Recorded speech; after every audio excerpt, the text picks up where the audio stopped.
Permata TV YouTube Indonesia dengan bangga mempersembahkan sebuah storytelling kekinian abad ini diangkat dari karya besar S.H. Mintardja yang sangat populer di masanya, berlatar belakang kisah tanah Jawa masa lampau, tepatnya di penghujung kejayaan kerajaan tanah Jawa dengan judul Api di Bukit Menoreh.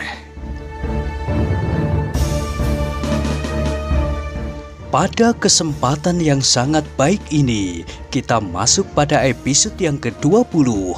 Selamat menikmati. Pada episode sebelumnya telah diceritakan, Sekar Mirah masih saja tertawa, bahkan kemudian kata-katanya mengalir seperti banjir, tak habis-habisnya, tak putus-putusnya. "Tidakkah Tuan sekali-kali ingin berjalan-jalan ke warung kembali?" bertanya Sekar Mirah. Agung Sedayu menggeleng. "Lain kali, Mirah." "Oh, tetapi tidakkah Tuan ingin melihat belumbang ayah? Gurami yang dipelihara oleh Kakang Suandaru kini telah sebesar bantal. Barangkali Tuan ingin menangkapnya." Agung Sedayu menggeleng kembali. "Lain kali saja, Mirah." Sekar Mirah menarik nafas dalam-dalam. Memang ia pun merasakan bahwa sikap Agung Sedayu pada saat-saat terakhir menjadi semakin jauh daripadanya. Karena itu, Sekar Mirah menjadi cemas. Apakah sikapnya terlalu menjemukan? Tetapi pertemuan itu dikejutkan oleh sebuah langkah tergesa-gesa mendekati mereka. Ketika mereka menoleh betapa dada Agung Sedayu berguncang. Tanpa diketahuinya sendiri, terasa lututnya menjadi gemetar. Ternyata yang datang adalah si Danti. Tetapi Sekar Mirah sama sekali tidak menjadi cemas. Disapanya anak muda itu sambil tersenyum. "Marilah Kakang Sidanti." Namun wajah si Danti menjadi semakin tegang. Beberapa langkah dari Agung Sedayu, ia berhenti. Ditatapnya wajah anak muda itu dengan tajamnya. Kemudian kepada Sekar Mirah ia berkata, "Mirah, sudah berapa kali aku memperingatkanmu, jangan bergaul terlalu rapat dengan anak muda itu. Aku sama sekali tidak senang melihatnya." Sekar Mirah mengerutkan keningnya. Kini ia berdiri tegang menghadap si Danti. Katanya lantang, "Sudah berapa kali aku menjawab apakah hakmu?" Si Danti tidak senang mendengar jawaban itu. Maka matanya yang bulat itu seakan-akan memancarkan bara kemarahan. Kepada Agung Sedayu ia berkata, "Apakah kepadamu aku harus memberi peringatan?" Kata-katanya itu tergores di dada Agung Sedayu seperti goresan pisau yang setajam pisau pencukur. Namun gelora di dadanya yang gemuruh tidak juga mau berhenti. Apalagi ketika dilihatnya mata si Danti yang menyala itu. Hatinya menjadi semakin kecut. Namun dicobanya juga berjuang sekuat tenaga melawan ketakutannya. Dicobanya untuk bersikap tenang walaupun dadanya hampir pecah oleh kecemasan dan kekhawatiran. "Jangan lekas marah, Kakang Sidanti." Suara Agung Sedayu terdengar bergetar, namun ia berhasil mengucapkannya. Si Danti menarik nafas untuk mencoba mengendalikan perasaannya. "Ingat, aku tidak senang melihat pergaulan kalian." Sedayu tidak segera menjawab.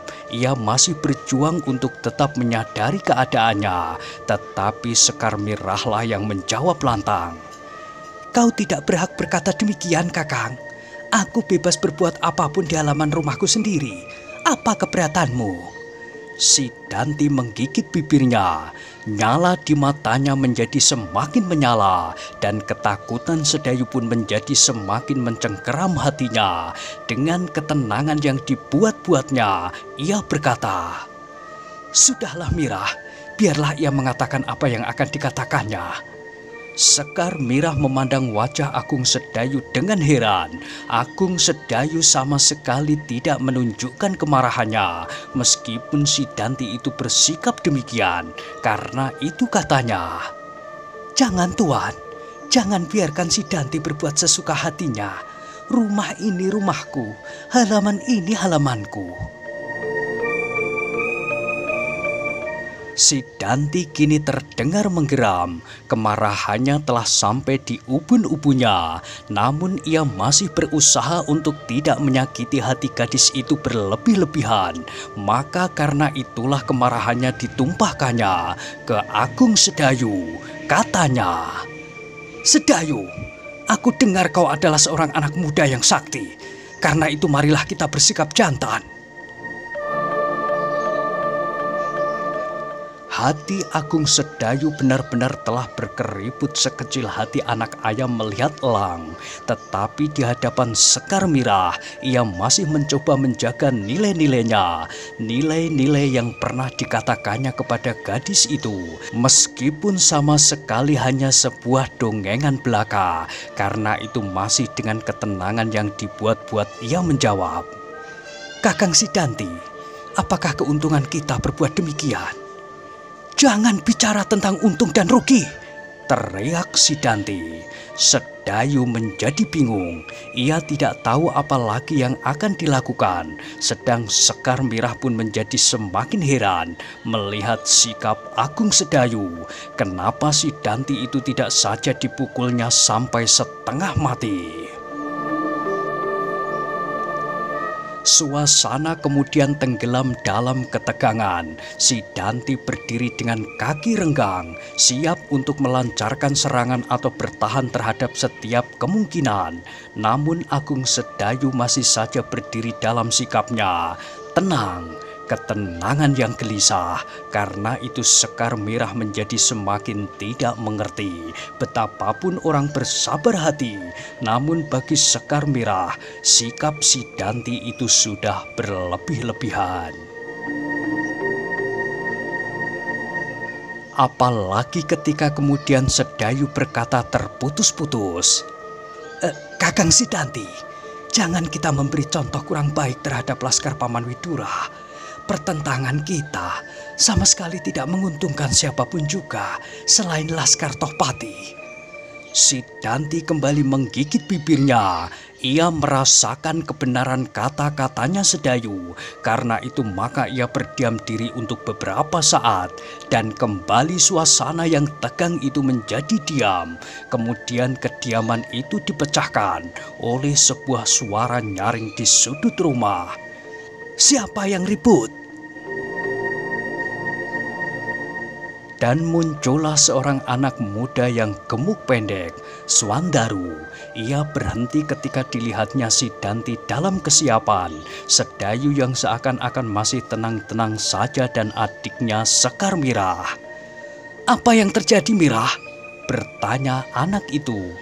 "Kakang Sidanti memaksa aku untuk menuruti kehendaknya," jawabnya. Si Danti terkejut mendengar jawaban itu. Sedayu pun terkejut pula dan terdengar gadis itu meneruskan, "Menurut Kakang Sidanti, aku tidak boleh bergaul dengan setiap laki-laki kecuali Kakang Sidanti sendiri." "Mirah!" potong si Danti. Tetapi Sekar Mirah berkata terus, "Ia mengancamku. Nah, apakah haknya?" Swandaru memandang si Danti dengan tajamnya. Telah lama tertanam bibit-bibit ketidaksenangannya terhadap anak muda itu. Karena itu ia berkata acuh tak acuh, "Jangan hiraukan, Mirah. Anggaplah kata-katanya seperti angin malam, gemerisik dan lenyap bersama embun pagi." Si Danti adalah anak muda yang masih berdarah panas. Kata-katanya itu benar-benar menyakitkan hatinya. Karena itu tiba-tiba saja ia meloncat dan menampar mulut Swandaru seperti yang pernah dilakukannya. Swandaru terkejut, namun ia tidak mampu untuk menghindar. Terasa sebuah sengatan yang dahsyat di pipinya, sehingga ia tersentak mundur. Namun Swandaru itu tidak berhasil mempertahankan keseimbangan tubuhnya, sehingga ia terbanting jatuh. jauh bersamaan dengan Pekik adiknya Sekar Mirah. "Kakang Suandaru!" teriaknya. Suandaru berguling beberapa kali, kemudian dengan susah payah ia duduk. Dirasakannya kepalanya pening dan ketika ia mengusap mulutnya, tampaklah tangannya menjadi merah. Darah. Sekar Mirah memandang Sidanti seperti memandang hantu. Betapa gadis itu menjadi marah sehingga mulutnya bergetar. Namun yang dapat diucapkannya hanyalah, "Kau setan, Sidanti." Pekik Sekar Mirah ternyata didengar oleh beberapa orang yang sedang terkantuk-kantuk di pendopo. Beberapa orang berlari-larian ke belakang rumah. Mereka tertegun ketika melihat Suandaru masih duduk di tanah dan dari mulutnya mengalir darah. Di antara mereka berdiri dengan dada yang bergolak pemimpin laskar di Sangkal Putung itu, Widura. Dengan tajam Widura memandang satu demi satu setiap orang yang berdiri di belakang rumah itu. Sidanti, Sedayu, dan Suandaru. Katanya di dalam hati, "Celaka, Suandaru terlibat pula." Sidanti masih berdiri seperti tonggak. Kaki-kakinya yang kokoh seakan-akan jauh menghunjam ke dalam bumi. Dengan wajah yang tegang ia berdiri menunggu apapun yang akan terjadi. Namun ia sudah terlanjur mengayunkan tangannya. Dengan demikian segala akibat yang akan timbul pasti akan dihadapinya. Dalam ketegangan itu terdengarlah Widura menggeram. "Apakah yang terjadi di sini, Sidanti?" Sidanti tidak segera menjawab. Sesaat matanya menyambar Agung Sedayu dan kemudian Sekar Mirah. Beberapa orang yang berdiri memagari mereka pun segera dapat menebak apa yang sudah terjadi. Hudaya mengangguk-anggukkan kepalanya sambil menyipitkan matanya. Sedang Citragati dengan penuh perhatian menatap wajah Sidanti. Ketika beberapa saat Sidanti tidak menjawab, maka kembali Widura bertanya, kali ini kepada Agung Sedayu. "Apa yang terjadi, Sedayu?" Agung Sedayu menundukkan wajahnya, mulutnya pun segera terkunci. Karena itu Agung Sedayu juga tidak mampu menjawab pertanyaan itu. Yang terdengar kemudian adalah kata-katanya Suandaru. "Yang aku ketahui, Paman, mulutku berdarah dan kepalaku serasa hampir terlepas." Widura berpaling ke arah Suandaru yang masih duduk di tanah. "Berdirilah, Suandaru," berkata Widura. Dengan susah payah anak muda itu berdiri. Beberapa orang berusaha untuk menolongnya dan menghapus darah yang masih juga meleleh dari mulutnya. Ketika Suandaru telah berdiri, meskipun belum tegak benar, ia mencoba memandang setiap wajah yang ada di sekitarnya. Namun ayahnya tidak nampak. Meskipun demikian ia berkata terus, "Tangan Kakang Sidanti benar-benar seberat timah." Widura mengangguk-anggukkan kepalanya, kemudian kembali ditatapnya mata Sidanti, sehingga dengan nanar Sidanti terpaksa melemparkan pandangan matanya jauh-jauh. "Kenapa kau sakiti dia, Sidanti?" "Anak itu mendahului, Kakang," sahut Sidanti. "Ah," Widura mendesah. "Benarkah demikian?" katanya kepada Suandaru. Suandaru menarik nafas. "Ada dua orang saksi di sini, Sekar Mirah dan Agung Sedayu."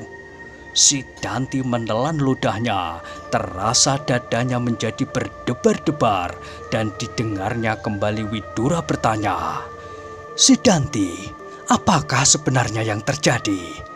Sidanti kini tidak ingin bersembunyi di belakang berbagai alasan yang berbelit-belit, maka jawabnya dengan dada tengadah. "Yang terjadi adalah persoalan antara aku dan adik Agung Sedayu. Persoalan antara anak-anak muda. Karena itu sama sekali tidak bersangkut paut dengan kelaskaran Pajang di Sangkal Putung." Jawaban itu benar-benar tak diduga oleh Widura dan oleh siapapun. Sidanti mencoba meletakkan persoalan ini di luar campur tangan pihak-pihak lain. Karena itu, maka Widura pun menjadi berdebar-debar pula. Katanya, "Aku adalah pemimpin Laskar Pajang di Sangkal Putung. Aku akan bertanggung jawab terhadap setiap peristiwa yang terjadi di sini, apalagi di antara anak buahku sendiri. Tetapi apabila persoalan itu menyangkut persoalan kelaskaran," bantah Sidanti, "persoalanku adalah persoalan seorang dengan seorang, tanpa ada sangkut pautnya dengan kepemimpinan Kakang di sini." Dahi Widura pun menjadi berkerut karenanya. Perlahan-lahan ia mengangguk-anggukkan kepalanya. Namun ia adalah seorang pemimpin. Karena itu ia harus tetap mewakili wibawa atas anak buahnya. Sehingga kemudian ia bertanya, "Lalu apakah kehendakmu?" "Biarlah kami menyelesaikan persoalan kami sebagai laki-laki," jawabnya. Jawaban itu sangat mendebarkan hati, apalagi Agung Sedayu. Dengan sudut matanya ia memandang wajah pamannya, namun kemudian wajahnya itu pun ditundukkan kembali. Widura menarik nafas dalam-dalam, kemudian terdengar ia berkata, "Ada hakmu untuk berbuat atas kalian, terutama atas Agung Sedayu. Dia tamuku di sini, dan kedua, ia adalah keponakanku. Aku melarang dia membuat keonaran di sini." Terasa sesuatu berdesir di dada Agung Sedayu. Ia sadar bahwa pamannya berusaha membebaskannya dari pertentangan ini. Karena itu tiba-tiba ia mengangkat wajahnya. Namun hanya sesaat dan wajah itu menunduk kembali. Beberapa orang menjadi kecewa karenanya, terutama Sekar Mirah sendiri. Hudaya yang berdiri di samping Citragati berbisik, "Ah, Kakang Widura terlalu memanjakan Sidanti yang sombong itu, sehingga kemenakannya sendiri dikorbankannya. Aku ingin melihat sekali-sekali Sidanti itu dihajar orang. Bukankah ini suatu kesempatan yang baik? Lihatlah betapa kecewa Angger Sedayu mendengar keputusan pamannya. Untunglah ia anak yang patuh, sehingga keputusan itu betapapun beratnya, agaknya akan diterimanya juga." Mulut Citragati berkomat kamit. Dari matanya memancarlah perasaan muaknya melihat kesombongan Sidanti, sehingga dengan pimpinannya pun ia telah berani membantah. Sedang Swandaru dengan wajah yang masam memandang Widura dari ujung kaki ke ujung kepalanya. Apakah mulutnya dibiarkan berdarah dan Sidanti dibiarkannya begitu saja? Ia memang berharap Sedayu turun tangan karena peristiwa itu. Ia mengharap bahwa apabila Sidanti marah, maka Agung Sedayu pun akan marah pula. Namun tiba-tiba pamannya mengambil keputusan yang tak diharapkan. Sesaat kemudian mereka dicekam oleh ketegangan. Bukan saja orang-orang di sekitar Sidanti menjadi kecewa, namun Sidanti sendiri tidak kalah kecewanya. Sebagai seorang anak muda yang merasa dirinya mumpuni, Sidanti benar-benar ingin memperlihatkan kemampuannya.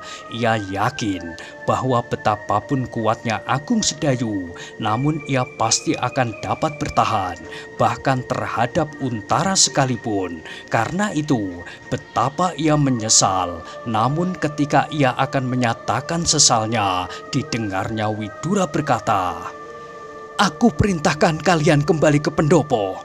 Sidanti memandang Widura dengan mata yang gelisah. Katanya, "Biarlah aku di sini." "Kau dengar perintahku?" ulang Widura.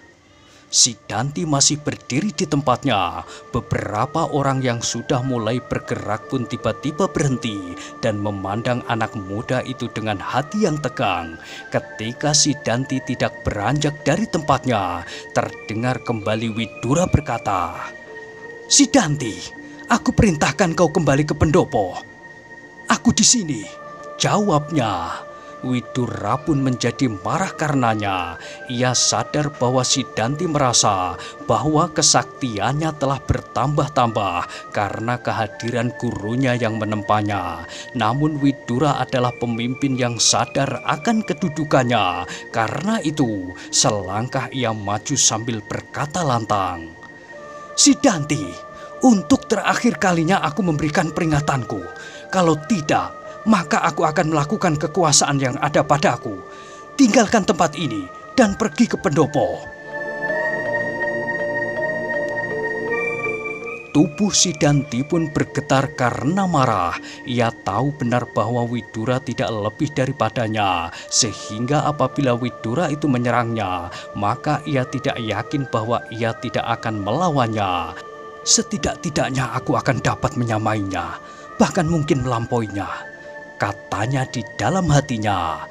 Namun ketika ia melihat beberapa wajah yang keras dan kasar berdiri di sekitarnya, Hudaya, Citragati, sendawa laki-laki bertubuh raksasa bermata satu, Sonya yang mempunyai ciri di pelipis dan dahinya, Patra, Bungkit, dan beberapa orang lagi. Meskipun Sidanti tidak gentar berhadapan dengan setiap orang yang berdiri di situ, namun kalau mereka maju bersama-sama dengan Widura untuk menangkapnya, maka ia pasti akan mengalami kesulitan. Karena itu, ketika terpandang sekali lagi mata Widura yang menyala, Sidanti pun kemudian perlahan-lahan menggerakkan kakinya, selangkah demi selangkah, namun perlahan sekali ia meninggalkan tempat itu pergi ke pendopo. Ketegangan pun kemudian mereda. Sekali lagi Widura memandang setiap wajah yang ada di sekitarnya, kemudian terdengar kembali perintahnya, "Kembali ke pendopo." Setiap orang yang berada di tempat itu pun kemudian berangsur-angsur pergi. Terdengarlah gumam yang simpang siur di antara mereka. Sedang yang tinggal kemudian adalah Sedayu, Sekar Merah, dan Swandaru. Perlahan-lahan Widura meraba pipi Swandaru. Diamat-amatinya noda yang merah kebiru-biruan di pipi itu. "Tangan anak itu benar-benar luar biasa," katanya di dalam hati. "Masuklah Swandaru," berkata Widura. "Katakanlah kepadaku nanti, apabila ayah datang, aku akan minta maaf kepadanya." Swandaru tersenyum meskipun masam. "Kenapa paman minta maaf kepada ayah?"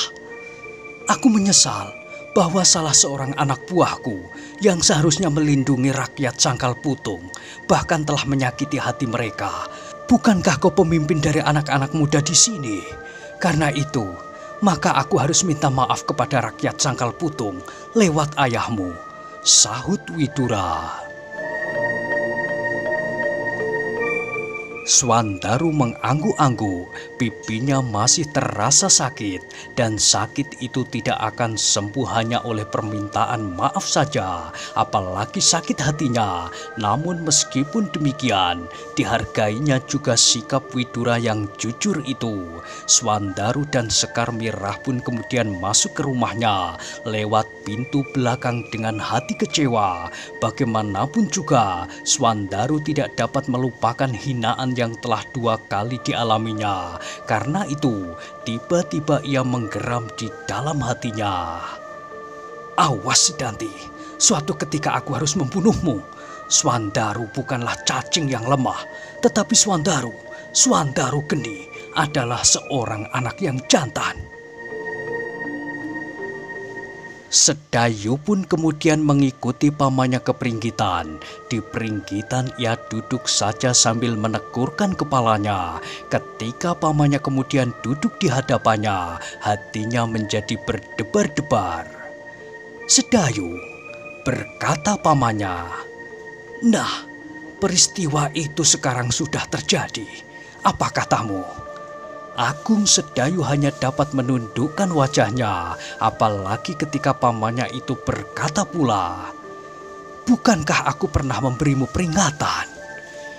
"Aku sudah mencoba melakukannya, paman," sahut Sedayu perlahan-lahan. "Tetapi apabila aku pergi ke sumur atau ke belakang Untuk keperluan lain, kadang-kadang aku masih berjumpa dengan gadis itu.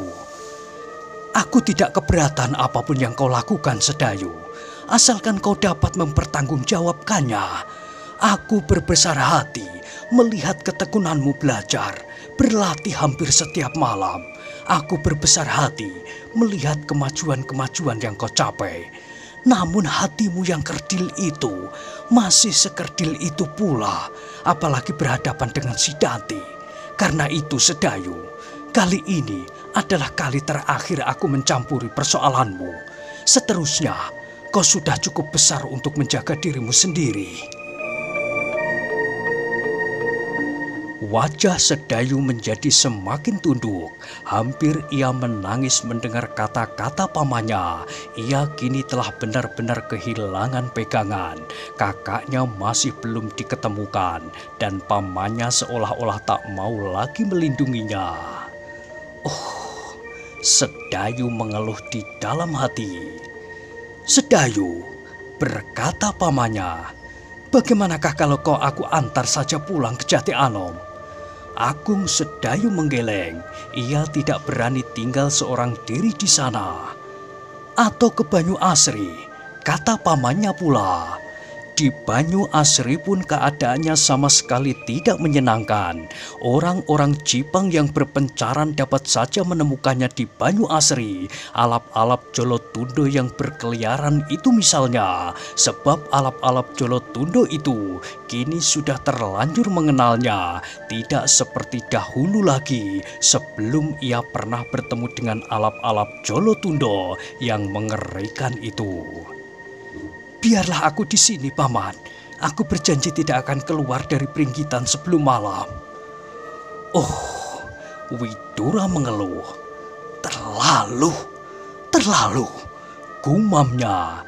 Ia telah benar-benar menjadi jengkel dan karena itu maka mulutnya malahan terbungkam karenanya. Di pendopo Sidanti masih duduk di sudut di atas tikar pembaringannya. Hatinya menyala oleh kemarahan yang memuncak. Tanpa disadarinya, dibelainya senjatanya yang mengerikan. Beberapa orang yang melihatnya menjadi berdebar-debar karenanya. Tanpa sadar pula, mereka duduk-duduk di samping senjata masing-masing. Tiba-tiba ketika Sidanti itu melihat Widura melangkah keluar, ia berdiri pula, diletakkannya senjatanya, dan dengan tergesa-gesa ia menyusulnya. Kakang, panggil Sidanti. Widura terkejut, karena itu ia pun segera berhenti.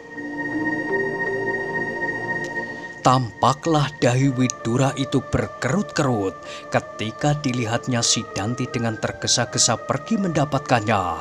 Bukan saja Widura yang menjadi tegang, namun beberapa orang yang melihatnya pun tanpa sesadar mereka serentak berdiri tegak di tempat masing-masing. Sidanti pun melihat semuanya itu. Karena itu maka kini dapat diketahuinya bagaimana sikap orang-orang dalam lingkungannya kepadanya. Meskipun demikian, Sidanti sama sekali tidak berkecil hati.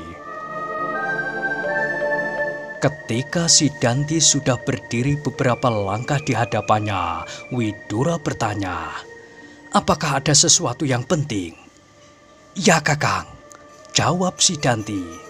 "Aku ingin mengatakan sesuatu kepada Kakang Widura tanpa didengar oleh seorang pun." "Katakanlah," sahut Widura. Sidanti beragu sebentar sehingga tiba-tiba wajahnya beredar ke segala sudut halaman dan pendopo rumah Kademangan itu. "Kalau kau tidak berteriak-teriak, maka mereka tidak akan mendengar," berkata Widura. Sidanti menarik alisnya tinggi-tinggi, kemudian tampaklah ia tersenyum. Namun senyum itu terasa aneh bagi Widura. "Kakang," berkata Sidanti perlahan-lahan sambil melangkah mendekati Widura.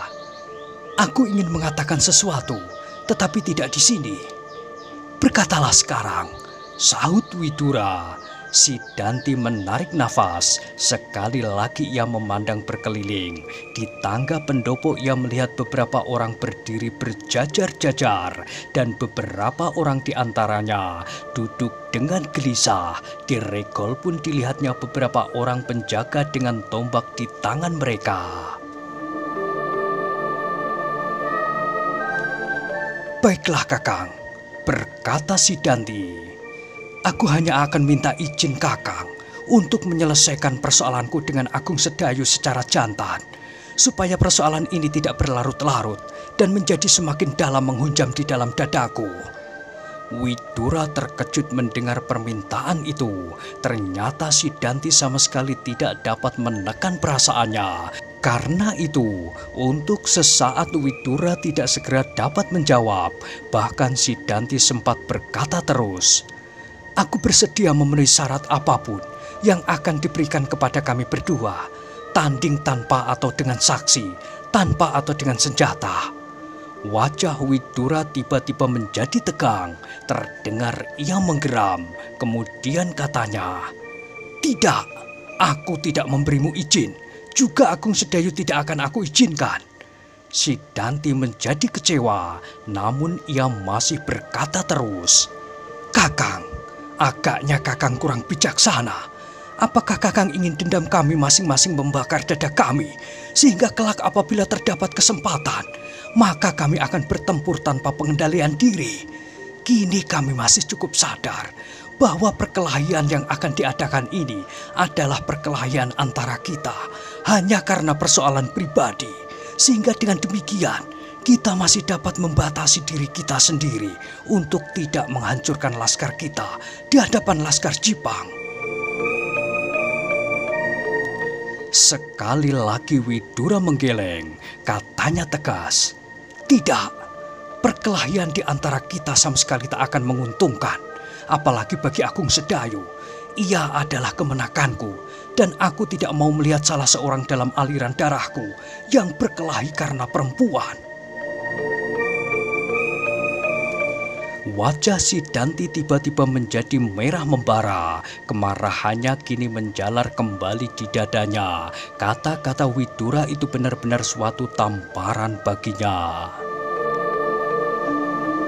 Dan tiba-tiba pula perasaan yang tersimpan di dadanya itu kini terungkit seluruhnya. Betapa ia memandang Widura tidak lebih daripadanya. Apalagi ia merasa benar-benar bahwa persoalan yang kini dihadapinya sama sekali bukan persoalan kelaskaran, tetapi persoalan pribadi. Nah, bagaimanakah kisah selanjutnya? Silahkan ikuti terus kisah Api di Bukit Menoreh pada episode berikutnya. Sampai jumpa.